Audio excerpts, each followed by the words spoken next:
How are we? This is Chat UTD.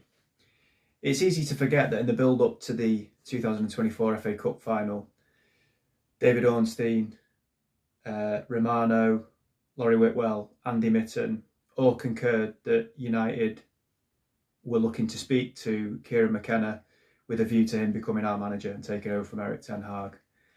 The Thursday before the Cup final, I did a video on here and spoke about that.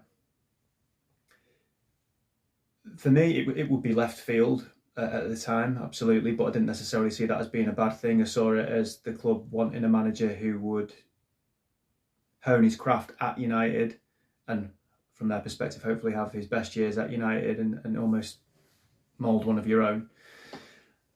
And more than anything else, what I thought was it showed conviction in what they said they were going to do.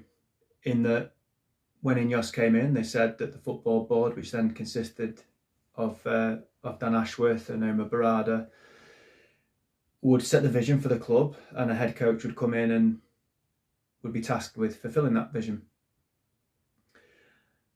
To go for someone like Kieran McKenna absolutely would fall into that sort of ethos, but also I think shows great conviction, because there would be a lot of noise and a lot of scrutiny and a lot of naysayers. Now, whether it would work or not is open to debate, but it would show incredible conviction in themselves, that they had a very clear vision that they were going to stick to, regardless of what anyone else was going to say. There's also suggestions that we offered the job De Zerbi, we offered the job to Tuchel around that time, whether that was after, before, or at the same sort of time as talking to McKenna, or whether it even happened, who knows. But what actually happened was we won the FA Cup, which INEOS were not counting on at all. And they ended up sticking with Ten Hag because we won the FA Cup. And for me, that was the start of the indecisiveness of INEOS when clear direction, vision and decisiveness is needed. And that's plagued them for the last 2 years. And that was the start of it. Because every single Manchester United fan, not in hindsight, at the time people said it, knew that Eric Ten Hag wouldn't see past Christmas. And he didn't. And if we know that, how can highly paid executives not know that? In the October, he got sacked. They went for Amorim. Well, that seems to me something of a pivot, because Amorim wasn't on the list of managers that was being mentioned around the time of the FA Cup final. There was quite a lot of managers being mentioned, and he wasn't one of them. There's some suggestion that the recruitment of Amorim, or of the next manager, played a part in Ashworth leaving the club. Maybe it did. But ultimately that decision was wrong, wasn't it, in terms of Amorim coming in, because it was a 15-month absolute car crash. Fast forward to now, and what we're being told is between Michael Carrick and Julian Nagelsmann. I'm just going to profile McKenna and Nagelsmann next to each other. Kieran McKenna had to retire early because of injury. Julian Nagelsmann had to retire at 20 years of age because of injury. Kieran McKenna went on to do a sports science degree. Julian Nagelsmann goes on to do a sports science degree. Kieran McKenna is involved in high level of coaching from a very young age, albeit not first team football, but senior academy roles at clubs like Tottenham and then at United, and on the coaching staff of 2 managers at Manchester United before going and making his own way in the game with Ipswich, and he's done very well for himself. Julian Nagelsmann, at 28 years of age, becomes a full-time manager in the Bundesliga, and I profiled him the other day, and obviously has had a decent career up to this point. So there's some differences, of course, but there are also similarities in terms of profiling a type of manager. What may well stand in favour of Nagelsmann is that Vivell, who's part of United's football board, was at Leipzig when Nagelsmann was there, and the general consensus is that they have a really good relationship, so you would assume that Vivell will be rooting for Nagelsmann.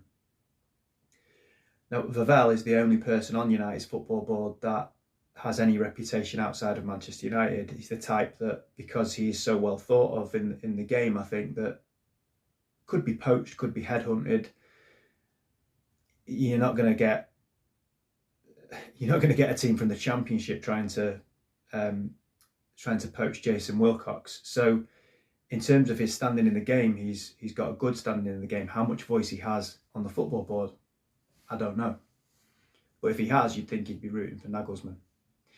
My opinion, cynical, realistic, call it what you will. It's Michael Carrick's the Manchester United manager. Not temporary, not interim, not caretaker, not for the rest of the season. Bar an absolutely catastrophic end to this season, Michael Carrick is the next Manchester United manager, and I think it's almost signed, sealed and delivered, and I think the board 100% know that. I said 80 the other day. Between 80 and 95% sure that they know that. They won't tell the media that in case there is a disastrous end to the season or they change their mind. They might not have even told Michael Carrick that, but I firmly believe that's what's happening.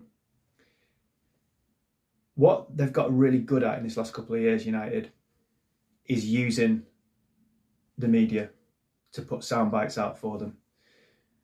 Now, in the past, the likes of Romano and Laurie Whitwell and Andy Mitten were seen as really grade A sources of information around Manchester United.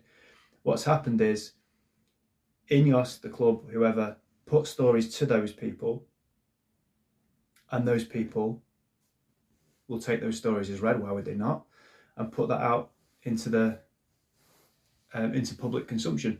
So, for example, the club will tell, I'm sure, Laurie Whitwell, Romano, Andy Mitten, that we wanted Tuchel, but he signed a new contract with England. We wanted Ancelotti, or certainly to be part of that process, but he signed a new contract with Brazil. They will put it out there that, of course, Enrique is right at the top of any list in terms of exploring the options for another manager. We're going to interview Nagelsmann, we're going to interview Pochettino, we might even interview Raiola.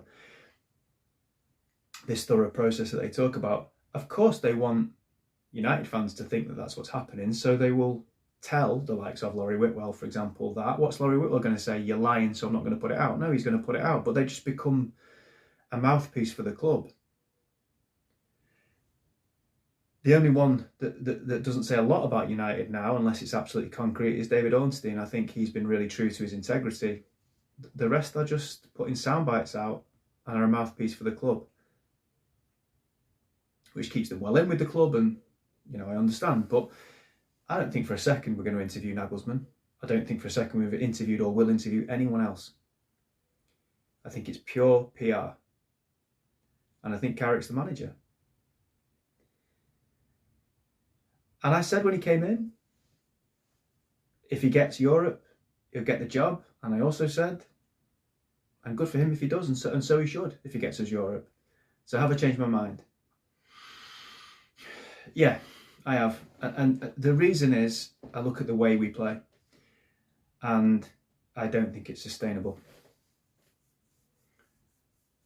I think it's survival ball done very well. I think it's hanging in there. I think it's a lot of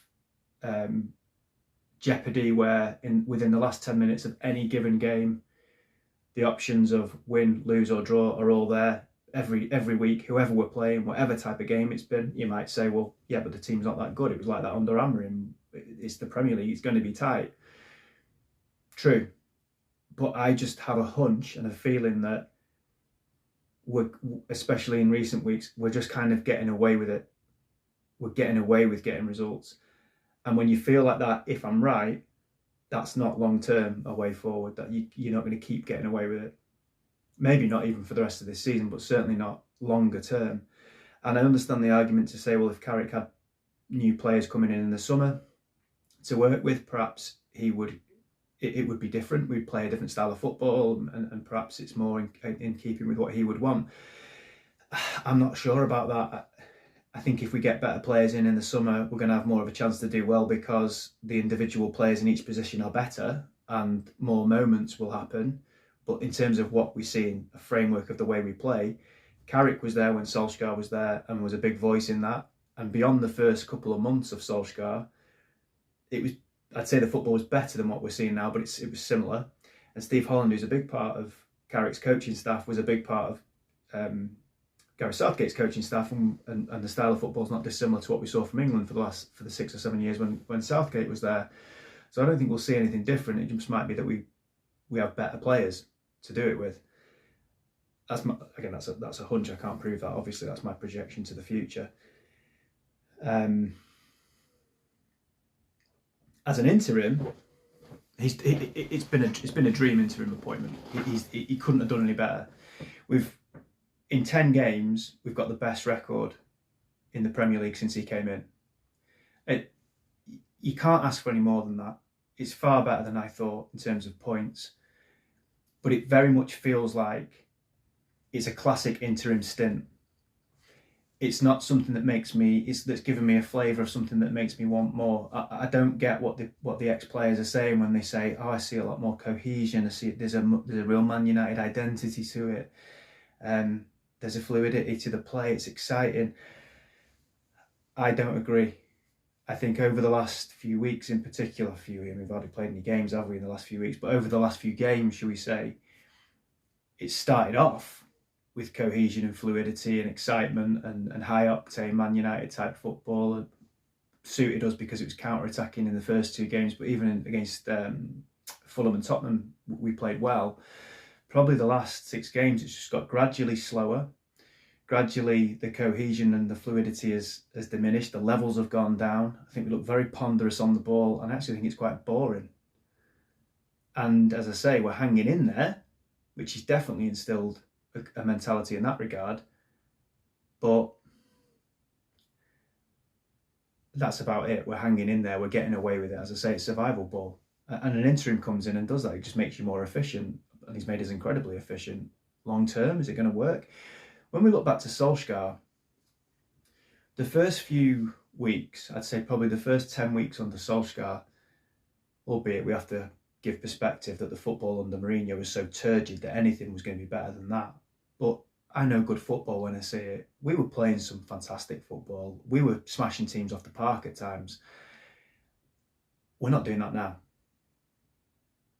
So there's times with an interim where the interim does something so special, it almost becomes absurd not to give him the job. And I thought if we get Europe, Carrick will have had to do something very, very special. So you're going to have to give him the job. I'm not looking at what we've done and see anything special. Like I say, when Solskjaer was doing what he was doing, my gut instinct said don't give him the job. But I was still like, actually, because I actually at the time wanted Pochettino, but I thought, do you know what, you can't not give it him now. When Di Matteo for Chelsea won the bloody Champions League, you're not going to not give him the job, even though they probably knew it wasn't going to work out, and it didn't work out. Hansi Flick did something, I think, similar at Bayern Munich, and that's one of the few interim appointments that turned into a full-time appointment that did work out. But I'm not seeing anything from Carrick that makes me go, I want to see more of this. I want to see where this develops. At the moment, we've still got 7 games to go.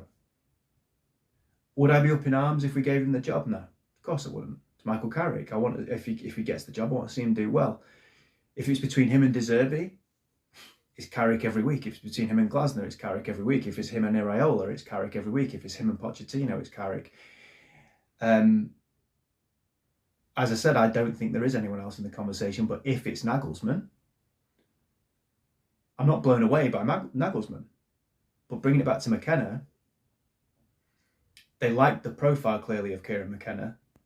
Nagelsmann's maybe a more sophisticated version of that. It fits. It fits for what they would want. Age profile fits. Vivell being there, it fits. I'm just going to end on this.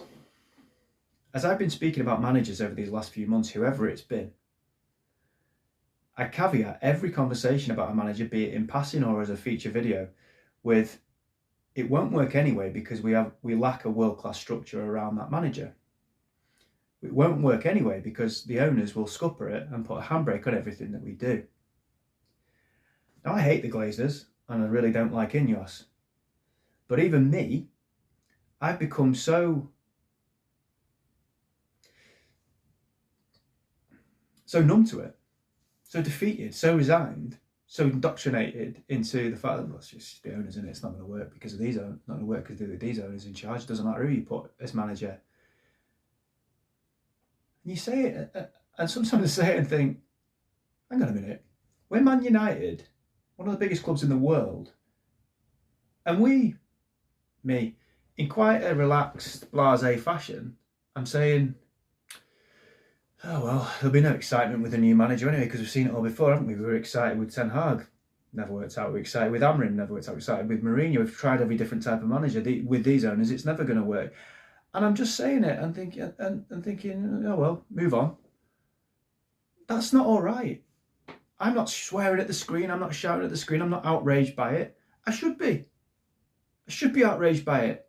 The owners of Manchester United are the handbrake on the club. The owners of Manchester United are the reason we can't get a world-class manager in the first place.